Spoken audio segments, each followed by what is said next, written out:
জিনিস দেখে যে কি ভালো লাগে তার ঠিক নেই। আর পূজা এসছে বটে, আর জামা প্যান্ট কিনিনি এবছরে, তাই নিয়ে একটা জিনিস কিনছি কিন্তু আমি খুব ভয়ে ভয়ে আছি যে এই জিনিসটা আদৌ আমি ইউজ করবো কিনা। কি বলবো, সাজাতে খুব ভালো লাগে কিন্তু ঘরেও আবার এরকম সাজিয়ে গুছিয়ে রাখার মতন জায়গাটাও নাই। বড় বিপদে পড়ছি। কিনেও ভালোও লাগছে, কিনেও লিছি, কিন্তু বুঝতে পারছি না কী করব। কি জানি, তোমরা বুঝতে পারছো এটা কি বলো তো? এটা হচ্ছে কাঁচের সসপ্যান। এর মধ্যে চা ফা সবই হয়, কিন্তু আমার যে উনানে বসাতেই ভয় লাগে রে।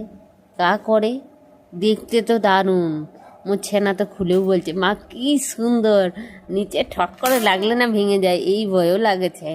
আবার হচ্ছে ভাবছি যে এর মধ্যে চা করলে কি সুন্দর দেখতে লাগবে না, কিন্তু আদৌ আমি চা করে খেতে পারবো তো, না ঘরে শোপিসের মতন পড়ে থাকবে। দেখা যাক, যদি কখনো করি